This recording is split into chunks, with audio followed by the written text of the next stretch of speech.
paz do Senhor Jesus, irmãos. Amém? Eu sou o LD. Estamos começando mais um vídeo do canal Discípulos. E esse aqui é o segundo vídeo da série que a gente iniciou no último vídeo, que fala sobre o derramamento do Espírito. E o tema desse vídeo aqui é a descida do Espírito antes do Pentecostes. E se você não sabe o que é o Pentecostes, corre lá no primeiro vídeo. Lá eu explico exatamente o que foi a festa do Pentecostes, qual foi a origem do Pentecostes. Mas antes de iniciar esse vídeo aqui, eu quero lembrar você do propósito de 1000 inscritos que a gente firmou lá no primeiro vídeo. Então já dá aquela moral aí pro seu irmão na fé, se inscreve no canal. Antes mesmo de iniciar esse vídeo, já deixa o seu like, o seu amei, o seu gostei, para que a plataforma do YouTube entenda que esse vídeo aqui é relevante e o próprio YouTube comece a compartilhar esse vídeo aqui para as pessoas. Não deixe de seguir o seu irmão na fé e bora comigo.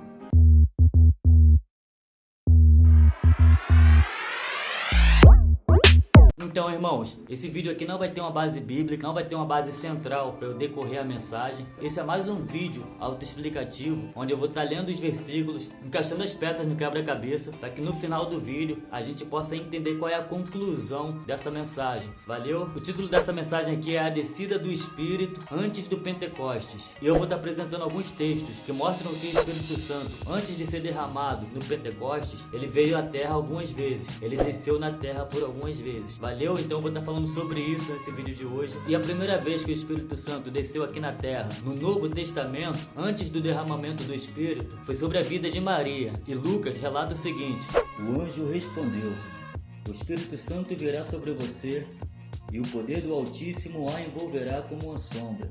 Por isso, também o ente santo que há de nascer será chamado Filho de Deus. Então, antes mesmo de Jesus vir à Terra em forma humana, o Espírito Santo veio sobre Maria. E foi o próprio Espírito de Deus que gerou Cristo em Maria. Mas por que Jesus precisou nascer de Maria? Porque era necessário que Jesus Cristo fosse um ser humano como nós. E para que ele pudesse ser um ser humano como nós, 100% homem, 100% humano, era necessário que Jesus Cristo também fosse gerado, assim como todos nós somos gerados, através de uma mulher. Deus poderia ter enviado Cristo da mesma forma que Adão foi criado, já em forma adulta, já em forma plena, completa. Mas para que se cumprissem todas as profecias a respeito de Cristo, foi necessário que Jesus, mesmo sendo Deus, abrisse mão da sua glória e viesse em forma humana. Era necessário que Jesus assumisse as mesmas fraquezas que nós como seres humanos temos, as mesmas debilidades e as mesmas limitações que todos nós como seres humanos temos, para que, como todo ser humano, nascido de mulher, ele pudesse morrer pelos nossos pecados. E o Espírito Santo, antes de ser derramado sobre o Pentecostes, veio também sobre a vida de Isabel,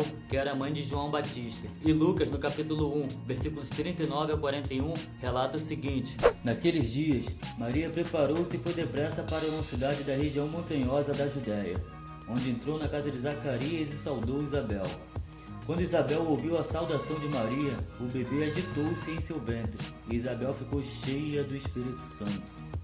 Essa Isabel, sobre quem Lucas escreve, era prima de Maria e mãe de João Batista. Ou seja, João Batista foi primo de Jesus Cristo na forma humana aqui na terra. E esse bebê que se agitou na barriga de Isabel quando ouviu a saudação de Maria era o próprio João Batista. E ao ouvir a saudação de Maria, o próprio Espírito Santo, o próprio Espírito de Deus, testificou em Isabel que o filho que Maria estava esperando era o Senhor e o Salvador de toda a humanidade. Então, antes de ser derramado no Pentecostes, para se cumprir a profecia de Joel, o Espírito Santo veio sobre Maria para gerar Jesus em Maria, veio sobre Isabel para testificar em Isabel que o filho que Maria estava esperando era o Rei Salvador dos judeus, o Rei Salvador de toda a humanidade, mas também veio sobre Simeão. E a respeito de Simeão, Lucas escreve o seguinte no capítulo 2, versículos 25 a 27. Em Jerusalém havia um homem chamado Simeão. Este homem era justo e piedoso e esperava a consolação de Israel. O Espírito Santo estava sobre ele. Ele tinha recebido uma revelação do Espírito Santo de que não morreria antes de ver o Cristo do Senhor. Movido pelo Espírito, ele foi ao templo, quando os pais trouxeram o menino Jesus para fazerem com ele o que a lei ordenava. Então a Bíblia relata sobre um homem que se chamava Simeão e que esse Simeão era justo e piedoso aos olhos de Deus. E que o Espírito Santo, mesmo antes de descer no Pentecostes, já estava sobre a vida de Simeão. E que Simeão já havia recebido uma promessa do próprio Espírito Santo de que ele não morreria antes de ver Jesus Cristo, antes de ver o Senhor, antes de ver o Salvador de toda a humanidade. Isso tudo são fatos históricos. Lucas também relata que o próprio Espírito Santo, antes de ser derramado no Pentecostes, foi quem conduziu Simeão até o templo templo exatamente no mesmo dia que Maria e José tinham levado o menino Jesus para ser circuncidado no templo, para fazer tudo aquilo que a lei requeria, e que o próprio Espírito de Deus confirmou, afirmou, testificou e assegurou através da vida de Simeão que esse menino que Maria e José tinham levado ao templo para poder ser circuncidado era de fato o Senhor e Salvador de toda a humanidade. Então, antes de ser derramado no dia de Pentecostes, o Espírito Santo já tinha vindo sobre Maria, já havia testificado através de Isabel que Jesus Cristo seria o Senhor e Salvador de toda a humanidade, antes mesmo de Cristo nascer. E quando Cristo nasceu, quando Cristo ainda era um bebê, o Espírito Santo testificou através da vida de Simeão que aquele seria o Senhor e Salvador da humanidade. Mas o Espírito Santo não veio apenas nessas 3 ocasiões antes de ser derramado no Pentecostes. Agora Jesus, com aproximadamente 30 anos de idade, quando o Senhor foi até João Batista para ser batizado por ele. E sobre esse fato, Lucas escreve o seguinte: e aconteceu que, como todo o povo se batizava, sendo também Jesus batizado, orando ele, o céu se abriu. O Espírito Santo desceu sobre ele em forma corpórea, como pomba, e ouviu-se uma voz do céu que dizia: Tu és o meu filho amado, a quem me comprazo. Então Lucas, Marcos e Mateus relatam a nova manifestação do Espírito. E agora sobre Cristo, o Espírito Santo não se manifestaria de forma invisível como tinha sido com Maria, com Isabel e com Simeão, testificando com o Espírito deles que Jesus Cristo é o Senhor. Mas no batismo de Jesus, o Espírito se manifestou de forma corpórea, de maneira física, na forma de uma pomba. E o propósito dessa manifestação física, na forma corpórea de pomba, foi para que todos os que estavam presentes crescem que Jesus Cristo é de fato o Filho de Deus. Mas o Espírito Santo, ele não apenas batizou Jesus, o próprio Espírito Santo que conduziu Jesus Cristo ao deserto para ser tentado pelo diabo. E a respeito desse fato, Lucas escreve o seguinte: Jesus, cheio do Espírito Santo, voltou do Jordão e foi guiado pelo mesmo Espírito no deserto, durante 40 dias sendo tentado pelo diabo. Nada comeu naqueles dias, ao fim dos quais teve fome. Os mesmos evangelhos de Marcos, Lucas e Mateus, que relatam que Jesus Cristo foi batizado pelo Espírito em forma corpórea de pomba, relatam que Jesus Cristo também foi levado, foi guiado pelo Espírito para ser tentado no deserto. A gente não pode afirmar que o Espírito, ao descer sobre Jesus, quando pousou nele, assumiu forma de Espírito, ou se o Espírito conduziu Jesus até o deserto em forma corpórea de pomba e Jesus foi apenas seguindo o Espírito. Mas independente disso, a questão principal é que o Espírito permaneceu sobre Cristo, que o Espírito permaneceu sobre Jesus, que o próprio Espírito que conduziu Jesus até o deserto foi o mesmo Espírito que manteve fiel e firme na palavra de Deus. Foi o Espírito Santo que manteve a santidade de Jesus intacta, porque em todo o seu ministério, Jesus andou no Espírito. Mas além de ser batizado e ter sido guiado pelo Espírito até o deserto, o poder que Jesus manifestou em todo o seu ministério aqui na terra não vinha dele mesmo, mas partia do Espírito Santo. Em Lucas capítulo 8, versículos 43 ao versículos 46, a gente lê um fato curioso a respeito do poder do Espírito Santo. E Lucas relata o seguinte: e estava ali certa mulher que havia 12 anos vinha sofrendo de uma hemorragia e gastara tudo que tinha com os médicos, mas ninguém pudera curá-la. E chegou por trás de Jesus, tocou na borda do seu manto e imediatamente cessou sua hemorragia. Quem tocou em mim? Perguntou Jesus. Como todos negassem, Pedro disse: Mestre, a multidão se aglomera e te comprime. Mas Jesus disse: Alguém tocou em mim, porque eu sei que de mim saiu o poder.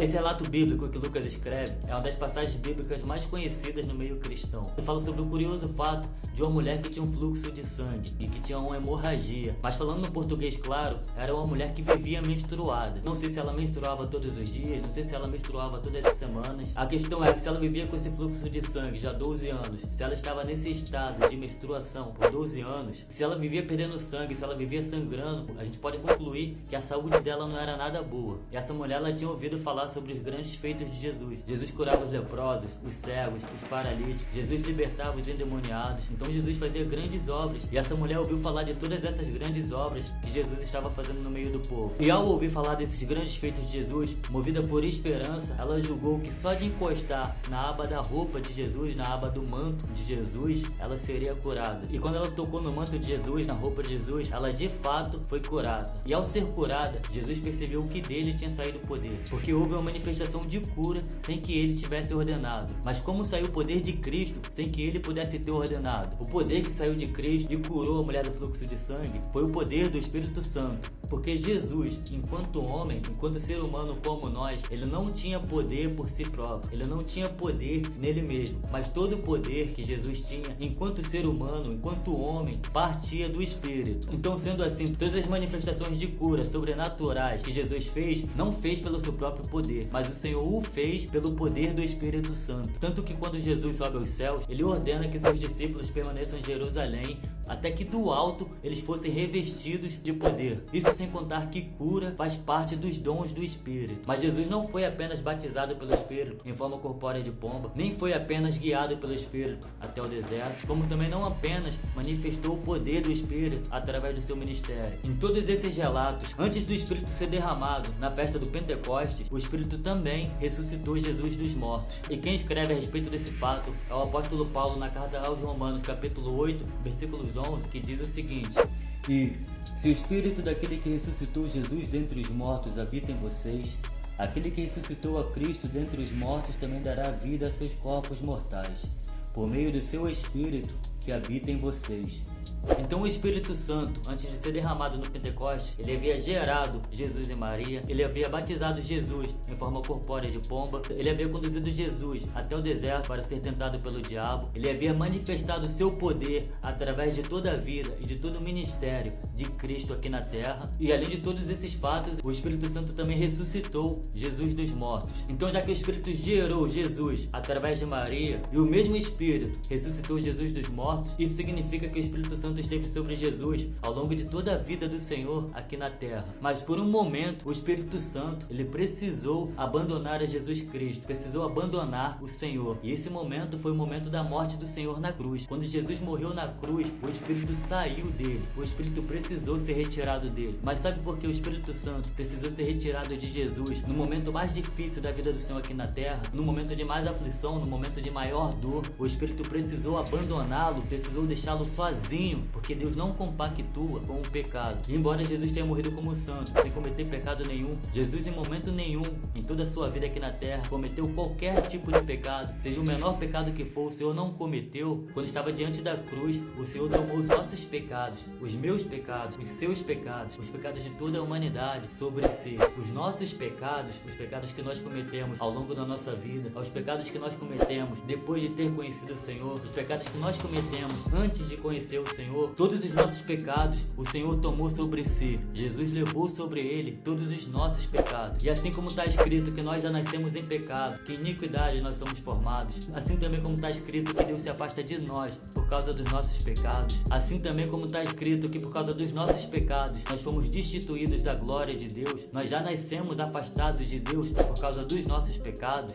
Diferente de nós, Jesus quando nasceu, ele nasceu na presença de Deus, ele nasceu gerado pelo Espírito. Mas na sua morte, na morte de cruz, Jesus experimentou pela primeira vez em toda a eternidade, desde o princípio de toda a criação, o afastamento de Deus, a separação de Deus. Embora todos nós já nascemos afastados de Deus por causa dos nossos pecados, Jesus Cristo, que nasceu de Deus, que nasceu na presença de Deus e que foi gerado pelo Espírito, na sua morte de cruz, Jesus experimentou pela primeira vez em toda a eternidade a separação da presença de Deus, a mesma destituição da glória de Deus que todos nós, seres humanos, pecadores, já nascemos. E pela primeira vez em toda a eternidade, a Santíssima Trindade se separou. Agora Cristo já não estava mais com o Pai e Cristo já não estava mais com o Espírito. Cristo estava só, Cristo estava sozinho. Por causa dos nossos pecados, Cristo foi separado de Deus e Cristo foi separado do Espírito. E esse fato aconteceu para que, embora eu e você, que já nascemos afastados de Deus, que já nascemos fora da presença de Deus, que já nascemos destituídos da glória de Deus, possamos morrer na presença de Deus, possamos morrer na presença do Senhor e alcançar a salvação das nossas almas através de Cristo Jesus. Ou seja, para que você possa entender melhor, Jesus Cristo, ele nasceu na presença de Deus e ele morreu separado de Deus. Nós nascemos destituídos da glória de Deus, nós nascemos separados de Deus, temos a oportunidade de morrer em Deus através de Jesus Cristo, para que nós possamos ser salvos. E essa é a única forma da gente ser salvo, morrendo em Cristo, morrendo em Deus, morrendo morrendo com o Espírito, para que as nossas almas sejam salvas e possamos habitar a eternidade e alcançar a vida eterna através de Cristo Jesus. Mas mesmo depois de ter morrido pelos nossos pecados, mesmo depois de ter sofrido injustiças, já que Jesus morreu como santo, a Bíblia diz que o salário do pecado é a morte. Então se Jesus ele não cometeu pecado nenhum, ele não merecia ter morrido. Já nós, que somos pecadores, que cometemos pecados diariamente, que falhamos constantemente, nós sim merecemos a morte. Mas Cristo morreu em nosso lugar para que nós pudéssemos ser salvos. E o mesmo Espírito que gerou Jesus e Maria, o mesmo Espírito que testificou que Jesus Cristo é o Senhor através de Isabel, o mesmo Espírito que testificou que Jesus Cristo é o Senhor através da vida de Simeão, o mesmo Espírito que batizou Jesus em forma corpórea de pomba, o mesmo Espírito que conduziu Jesus até o deserto, o mesmo Espírito que manifestou poder através da vida de Cristo, através do ministério de Cristo aqui na terra, foi o mesmo Espírito que ressuscitou Jesus dos mortos. O Espírito Santo ressuscitou Jesus dos mortos para que todas as profecias feitas a respeito do Senhor pudessem se cumprir. Então, irmãos, é isso. Vou estar terminando esse vídeo por aqui. Já ficou um pouco longo demais. Espero que vocês tenham gostado.